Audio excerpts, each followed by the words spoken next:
Shalom, shalom, guys. In a recent video that I did, I made the statement that there are hymns in the average church hymn book that were written by polygynists or those promoting polygyny. And I've been asked for some more information on that. So I want to make a short video here that is going to be kind of fun because the church hates polygyny, and yet they sing hymns that are written by men who either were polygynist or promoted polygyny throughout history. And so I want to kind of focus, I want to hone in on one very quickly so that I can validate my claim and so that I can kind of give some of you a little something to think about. All right, so here we go. Roll the intro.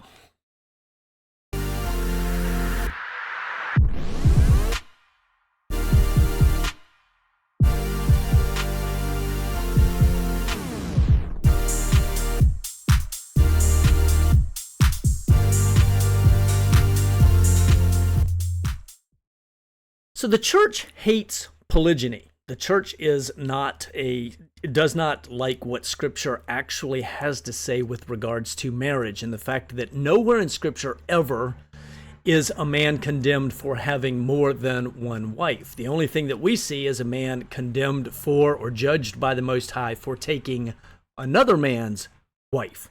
We see God blessing over and over men who had more than one woman. And yet this is a doctrine, or it is a truth that the church hates.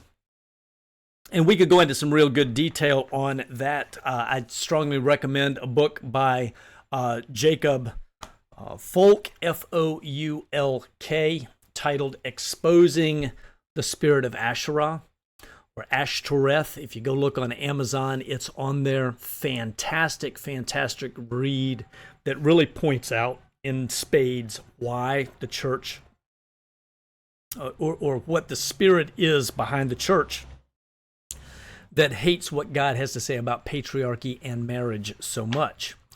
Fantastic book.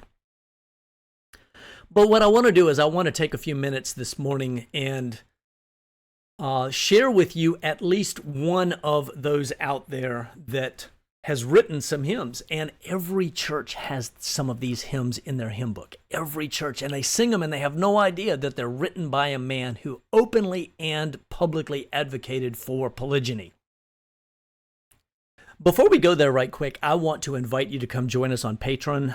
Particularly the biggest benefit of Patron is our Telegram groups that are private only to Patron members. And we have those there's a men's group, a women's group, an everybody group, as well as a creators guild, as well as some other things that we've got going on in the background, and a memes and resources section. So there's a lot going on over there. And I want to invite you to come join us. If this is something that you want to learn more about, something you want to understand, maybe it's something that you've seen and you're struggling and it's like, oh my goodness, what in the world do I do with this truth? Or I've brought this truth out in my family, and now I've got all kinds of, problems going on. Well, don't be surprised. It's because you have just gone to battle with the adversary himself over the piece of truth that he hates the most. Come join us on Patreon. We've got men there that are prepared to be able to help you, particularly help the men walk through stuff. There are ladies in the women's section that are prepared to help counsel through some challenges and to help you rebuild that foundation and to make your marriage stronger, better, and built on truth instead of built on the falsehood that comes straight from the adversary, and that is monogamy onlyism and equality and equalitarian stuff. That all comes straight from the adversary, and I can tell you, this book right here, we talk about it, but this book right here identifies exactly where it comes from. But I want to talk for a few minutes about hymns, and this is where it kind of gets fun. I read a book early on in my learning about polygyny. I was pointed to a book titled Theleophthora. It is a book that is first of a 3-volume set that is, in this case, it's completely reprinted by Pastor Don Milton.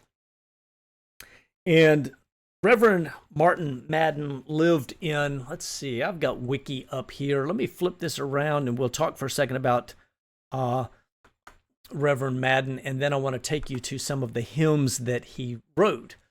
But Martin Madden, this gives us some details along, but he lived 1726 to 1790. He was an attorney who was very successful from quite a wealthy family, and ultimately founded the Lock Hospital, the London Lock Hospital, that ministered specifically to women and their and sexually transmitted diseases, very unusual in his day. He served as the chaplain for that after he came to know the Messiah.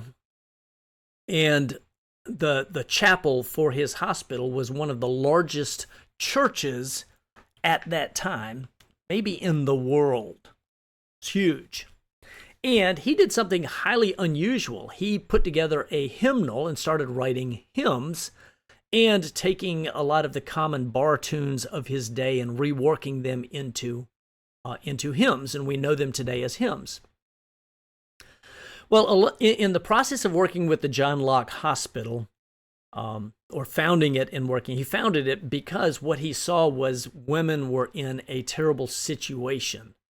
And he dug deeper into the Word and was trying to understand what was going on, and it led to him publishing Thaliopthora, a 3-volume set titled, right here, Thaliopthora, a treatise on female ruin. And really, the original, it's much longer. A treatise on female ruin in its causes, effects, consequences, prevention, and remedy, considered on the basis of the divine law. And that is the first the first volume that I hold right there.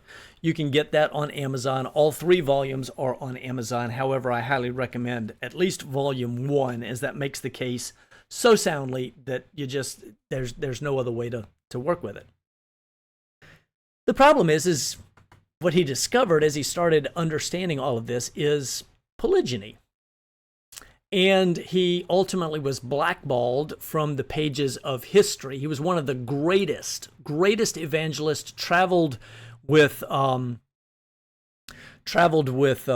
see, I can scroll down here because I don't want to misquote names. I want to say it was John Wesley and Charles Wesley as an evangelist in his day. And I don't know if that's listed here or not. But I believe those were the 2 that he traveled with. And as he did so, he was regarded as the better of the 3 in evangelism and preaching. And yet he was erased from the history books because he came to an understanding of polygyny. And yet today, many of your hymn books will not even put his name in the hymn book, but hymns that he wrote appear therein. This right here, good little description, is from hymnary.org. And if you search Martin Madden, M-A-D-A-N, it comes up, the son of Colonel Martin Madden and brother of Dr. Spencer Madden, sometime Bishop of Petersborough, born 1726, was to have qualified at the bar, but through a sermon by J. Wesley at the words, "Prepare to meet thy God," the whole current of his life was changed. And after some difficulty, he received holy orders. Interesting way of putting that, but ultimately he was called to preach. Subsequently founded and became chaplain of the Lock Hospital, Hyde Park Corner. Popular as a preacher and had no inconsiderable reputation as a musical composer. He ceased preaching on the publication of his work Thaliopthora, in which he advocated the practice of polygyny. Now, they say polygamy. They don't understand the difference between polygamy and polygyny. He died in 1790. Some other things that he had written there. Here's what's fascinating. He was one of the early ones to assemble hymns and hymn books and do hymn sings. Prior to that, it was mostly psalms or psalters that were used, but he put together hymns, writing his own things. Tell me if you recognize some of these hymns from church. Let's see. Come thou almighty King, help us thy name to sing. You know that one? How about Come thou fount of every blessing? Yep. A man who promoted polygyny. He also wrote, Come thou long expected Jesus, born to set thy people free. Do you know that one? Yep, that's in almost every hymn book out there. But it gets better. It gets a lot better. How about this one? Hark the herald angels sing, glory to the newborn King. Yep, that was a man who promoted polygyny. His name might not even be written in your hymn book next to that hymn, or they've only got his initials because they don't want the association with a polygynist, right? Others, lift up your head in joyful hope. Let's see. Some of these other names I don't necessarily recognize off the top of my head. Now, for me, I will tell you that I have not been in a church in probably 12 years at this point, because I learned and understand the hypocrisy in a lot of things in the church. And so I moved to observing, understanding what Yah's word says with regards to keeping his commandments and keeping the Sabbath and these sorts of things. So as a pastor, I would call a recovering pastor. I very much can connect with Martin Madden and how he was blackballed by his peers and cast out of the church as a heretic because he dared to believe some things that Scripture actually said. Like, in his case, has to do with marriage and the laws of marriage and what Scripture actually says about marriage. In my case, it was because I actually believed that, the Sabbath is still true. And when God says, be ye holy as I am holy, and he says that his commands would never be done away with. And when Jesus says that they still stand until heaven and earth pass away, that I dared to believe that and started keeping the feasts of the Lord as that he says are, to be observed in all your dwelling places throughout your generations forever. Yeah. Started doing that. I got blackballed too and pushed out and, so on and so forth. Not a big deal. It's a price worthy of payment for my king. But I recognize, here you go. The author of Theleophora, the man in the late 1700s who promoted polygyny and justified it with Scripture and did an amazing job as an attorney putting the case together. Also wrote hymns that appear in every church hymn book out there. I can't imagine a church hymn book that's missing some of these hymns. Hark the Herald has got to be in every book ever. I can't see that. Come Thou Fount, very common. Come Thou Long Expected Jesus, very common. Come Thou Almighty King, very common. It's a polygynist. And so for me, I get a private laugh. Often Christendom wants to go, oh, no, that's so bad. Don't do that. That's a sin. And then they sing the Psalms that Dr. Martin Madden wrote. It's hilarious. And there are others. There are other hymns. I know some of y'all are going to go want to, you'll see this and you'll go tear the pages out of your hymn book because it irritates you. But there are others in there as well. I won't point those out at this point because it's more fun to make people go do their own research. But this is a good one. This is a really, really good one. And this is a fantastic, just a great laugh. And the Most High, I'm sure he laughs. I'm sure he laughs. So he cries too over the false doctrines that are taught in churches.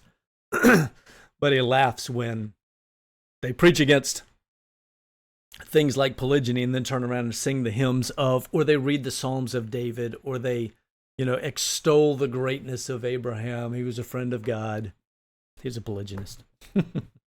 In fact, most of Scripture is written by polygynists or it's written about polygynists. It's hilarious.